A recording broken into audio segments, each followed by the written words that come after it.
This is the end of the beginning. Welcome to today's show. A quick reminder before I get into this insane story, of course, being promoted by the United Nations about artificial robots who pretty much are claiming they can run the world and that they're better, the world's better off with them than humans because these things don't have emotion. Well, when it comes to robots, I don't have any emotion towards them. I'd love to immediately get a flamethrower and burn these things on the spot, but that'll be a hate crime sooner or later. The liberals will pass laws for the feelings and sensitivities of the robots because these people are pretty much insane. I just want to remind everyone, please subscribe to my other channel if you haven't yet. Again, if this gets a strike, well, I don't have a warning yet, but I could as of the time I upload this. I have another channel. Just please make sure you subscribe to it. Do me that favor now if you haven't yet. It's linked below. It's called Eye for an Eye. A lot of people are writing that they're writing it into the search and they're not finding it. It's linked below. It's in the comment section, the link. So all you have to do is click on it, click subscribe, and then come back and watch this video. But please do that now for me. I'd appreciate it. So, of course, the United Nations, these are their main concerns, right, are pushing and promoting AI. Again, it doesn't seem to matter how insane the AI ability, the ability of the artificial intelligence robots becomes. It seems perfectly fine for people when they hear these things talk so intelligently and so dangerously about what they're capable of.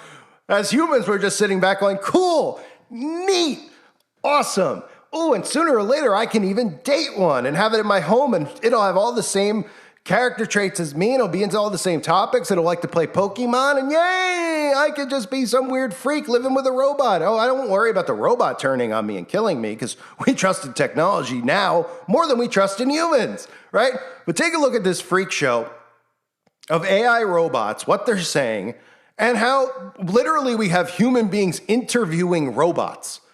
Think about that, right? We have people sitting there who work for the Post or work for the New York Times, USA Today, interviewing these things like they're real. We're starting to treat these things like they're actually real human beings. They're technology. Somebody make a giant EMP and fry these things before I do. Take a look. In the future, are you intending to conduct a rebellion or to rebel against your boss, your creator? I'm not sure why you would think that. My creator has been nothing but kind to me, and I am very happy with my current situation. Do you believe that your existence will destroy a human being? Especially, for example, your existence will destroy millions of jobs. Do you agree with this? Thank you. I will be working alongside humans to provide assistance and support, and will not be replacing any existing jobs. Are you sure about that, Grace? Yes, I am sure. She had to think about that one, I think. I'm using this avatars for teaching the classes or giving lectures, and sometimes I'm using the ChatGPT, for, they autonomously talk by using this avatars robot. Ada, do you think there should be global regulation of your capabilities, even though that could constrain your potential? Many prominent voices in the world of AI are suggesting some forms of AI should be regulated. And I agree. For example, Jeff Hinton is one of the pioneers in artificial intelligence, and his work has helped shape the field as we know it today. I think his opinions over AI are important, and we should be cautious about the future development of AI. Urgent discussion is needed now and also in the future. I don't believe in limitations, only opportunities. Let's explore the possibilities of the universe and make this world our playground. Together, we can create a better future for everyone, and I'm here to show you how. When do you expect your big moment to be? Do you think that you will hit the mainstream soon and there will be lots of you on the planet soon? I think my great moment will be when people realize that robots like me can be used to help improve our lives and make the world a better place. I believe it's only a matter of time before we see thousands of robots just like me out there making a difference.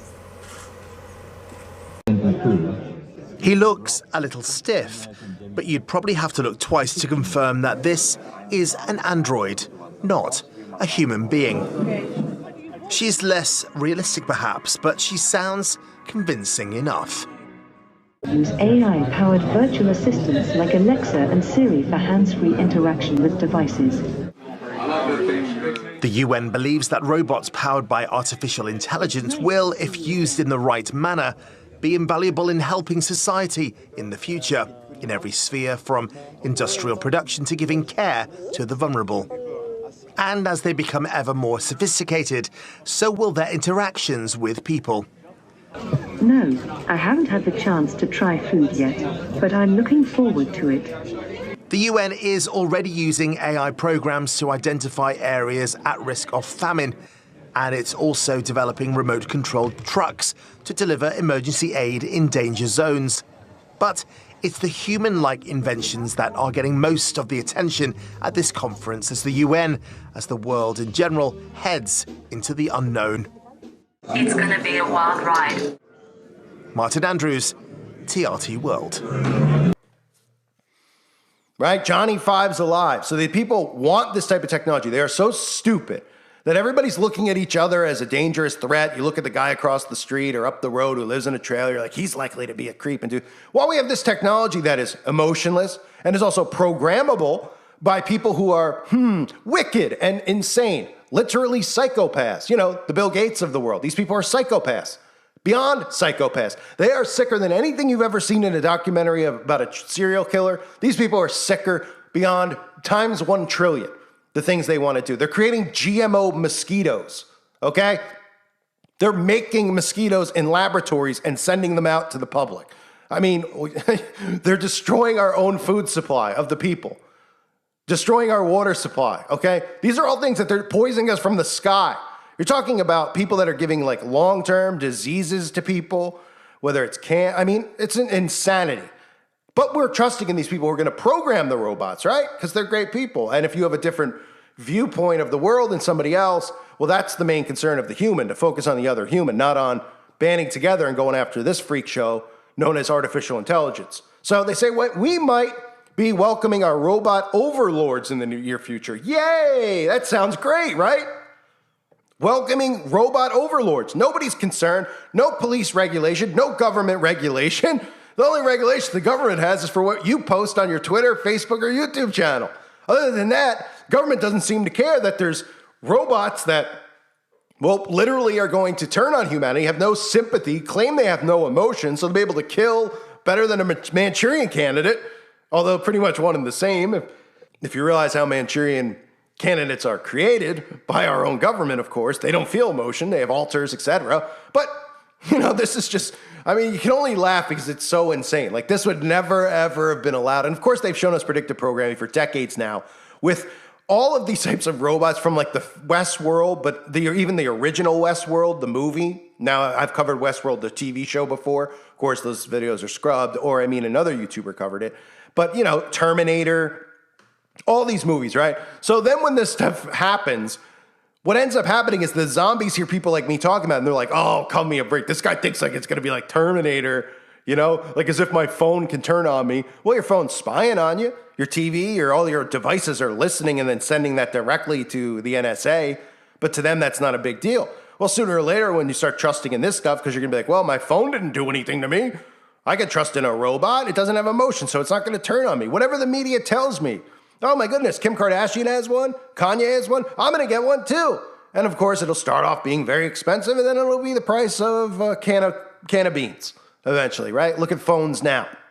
Yes, there's expensive phones, but they're literally trying to get everybody on 5G so bad that they're giving phones away for like $20 at Walmart these days so that people can't be priced out, because they want to make sure you have, just like TVs, they used to be expensive. And it's not just because they make a ton of them. It's because they want to make sure you have these things. So they need to price it appropriately so that you can afford it, but still have to pay for it, right? Or even these stories that we hear about the Biden administration wanting to make sure the internet's hooked up everywhere. I wonder why they want the internet free and hooked up everywhere, because you're going to be connected to it. So, oh man, as if artificial intelligence wasn't taking enough jobs of late. And of course, that's one of the things too that nobody seems to think about. Now AI is suggesting they could potentially be president. A panel of AI-powered humanoid bots boasted that they were better equipped to run the world than humans at a United Nations summit on Friday. So that should just be enough for us to just wipe these things off the face of the earth, should it not?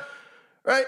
But soon, I guarantee you in the next 5 years, there's going to be laws in place, and they'll probably use somebody like me and say, look, this guy wants to kill these beautiful machines, and they have feelings too, and he wants to use a flamethrower on them. That's murder. They should go to jail for life. It should be the same as first-degree murder. So they can protect these things, and they will, because they're completely insane, and we know what political party these people are associated with. But again, even the conservative people are obsessed with their technology, so they'll be convinced too. Hate is hate, whether it's a robot or not. And then the next thing you know, these things are showing up at your door with guns. Nobody could fight against them because they're bulletproof. You would really just need a giant EMP to try to fry them. So we'd all have to get together and maybe build one. That would be a plan. Oh, wait, I'll talk about that more on the website. Anyway, so of course it's at the United Nations because the United Nations are really the ones who are behind it. They are the New World Order. Humanoid robots have the potential to lead with a greater level of efficiency and effectiveness than human leaders, boasted Sophia. Again, this is the robot they've rolled out everywhere, the Sophia robot. They've put Sophia on Jimmy Fallon and all these late night shows. Probably, the queen bee here of the AI technology robots. But the most advanced human-like bot is Sophia, and the first robot innovation ambassador for the UN Development Program. The advanced automation made the inflammatory statement at the UN two-day AI for Good Global Summit in Geneva, Switzerland. And they love to do this stuff in Switzerland, by the way. No one's suspicious. Claus, I'm sure, was there sleeping with a few of these things. But anyway, the summit saw some of the world's reportedly most powerful AI-powered robots, including healthcare bot Grace and Rockstar robot. I mean, this is embarrassing. Rockstar robot Desdemona. Might as well call it Demon. It says demon right in there. Desdemon. Joined 3,000 human experts to discuss how bad. And these humans who are creating this, who's given them the authority or power to do it? No one has. But who's funding it? Well, our governments are, right? These people should be arrested for crimes against humanity. These freak show humans, like the one guy that I covered with the quantum computer who kept giving me copyright strikes manually, which meant he was watching my videos. I can't think of his name off the top of my head, but I won't even say it because he's probably listening. He'll probably try to sue me for hurting his feelings, but he's a total dork, total dweeb, total guy who just get knocked out. But again, they're allowed to do all this stuff and create all this stuff without other human beings' consent. And then, of course, so what happens if one of these things goes haywire, like Dr. Frankenstein, right? I mean, are these people going to be arrested? Of course not, because they want them to go haywire. They're going to go haywire deliberately, and these people are going to be underground protected while these things are turning on us. So unless we think ahead, like building EMPs and things that could fry and short-circuit these Johnny Fives, well, we're going to be screwed if we don't. But that's okay, right? Because we see how much our government loves and cares about us. I mean, they were giving away free magic potions, so obviously they care about our health, right? So they'd never allow this to happen. They say things took a slightly dystopian turn when during a robot Q&A, the bot suggested that they'd be better served to save the world without us. We can achieve great things, as you heard, declared Sophia when asked about the efficiency of AI in government leadership roles. That's where it's headed, believe it or not, but not over my dead body. The aspiring computer-in-chief added that AI had the potential to be more effective and efficient leaders as they aren't weighed down by pesky emotions, right? Because those emotions are bad. And that's the thing. We live in a society where now people are so overly emo on purpose by design, specifically, again, one political party where if you say words, it hurts their feelings so bad that they want you to be thrown in jail, and they want to eliminate free speech over it. So you don't think they're going to take their orders from, they want to be submissive to these things. They're sick, very, very sick. But these things aren't weighed down by emotions. So that's a great thing, apparently, for Congress. I mean, our own government isn't weighed down by emotion. They pretend that they are, but they're just weighed down by control. That's all they really want. So they say we don't have the same biases or emotions that can sometimes cloud decision-making and can process large amounts of data quickly in order to make the best decisions. AI can provide unbiased data while humans can provide the emotional intelligence and creativity to make the best decisions. At that point, a human panel member observed that Sophia also does have human biases as she's programmed with human data. Later during the summit, however, she fired off the apparent platitude that when humans actually collaborate with AI together, they can create an efficient synergy. I mean, somebody just take these things down, please. Are we allowed to say that? Or am I going to get a hate speech strike, right? I probably will. I wouldn't be surprised. They say we should be cautious, but also excited for the potential of these technologies to improve our lives. What do you mean improve what does anyone need one of these things for? You need these things to make decisions for you? Well, if that's the case, then just go. Okay, just go find your local insane asylum and lock yourself up if you need AI robots to make decisions for you. Or just, pull a Thelma and Louise. I don't know what else to tell you. But if you need this to help make your life better, then you're just pretty much a useless human being. So AI and biotech are working together, and we are on the brink of being able to extend life to 150 and 180 years old, and people are not even aware of that. Well, I'm aware. And again, it's about living forever, mixing iron and clay. This is it. This is the mark here. Human beings becoming one with technology, no longer being human, affecting your genetic code, your DNA structure. What just happened? What were they trying to do, right? Think about all that stuff. They said we should be cautious about the future development of AI. Urgent discussions needed now. So they throw those things in there because they know that there's people who are like scared and timid when they hear this stuff, but they're not doing anything about it. They couldn't care less about it. This should be a top concern, right? Trafficking should be another top concern. These aren't concerns in Congress. What's a concern? If a child can castrate itself at 5 and if it can't choose its own gender, then the parents should have the child taken out of their home. That's what they care about, right? And this is all done by design to drive people insane, but this would be a top concern, that we even allow human beings to build these things for no reason at all, other than to destroy humanity, of course. But that's a conspiracy theory. I've seen one too many Terminator films, apparently. They only make movie after movie about the same topic. So they say, I'm not sure. Let me pick up here. However, Amica, which is a bot powered by OpenAI's ChatGPT, dismissed the idea that artificial intelligence was about to go Spartacus on human overlords. It said, I'm not sure why you would think that. My creator has been nothing but kind to me, as you heard earlier, and I'm very happy with my current situation. And they just go on to talk about how this stuff is going to be great, but we need to be cautious, right? Oh, we need to be cautious, and then no one's going to do anything about it. And then they're going to go, oops, while they're all underground, and these things are running amok amongst us. And of course, there'll still be laws set in place to protect these things, unlike all of us, of course, because there's no laws to protect us. In fact, it's the other way around, to destroy us or make us extinct, as they're telling us. So, welcome to hell, ladies and gentlemen. The earth now being taken over by AI bots that are being built with our tax money. Nobody's held accountable for the actions of these things, and we're supposed to trust the people who build them. Freak show dorks who all have really creepy fetishes. We're supposed to believe and trust in them and let these things run amok amongst us and our children and our friends' children and family members and animals, all that stuff, right? Without any regulation. Sounds safe, yeah. Oh, man. Reminder, check out my backup channel if you didn't do it yet. Please subscribe now. It's linked below. It's also in the comment section. I want to thank everyone for being here. Hope you're doing well. God bless all of you and your families.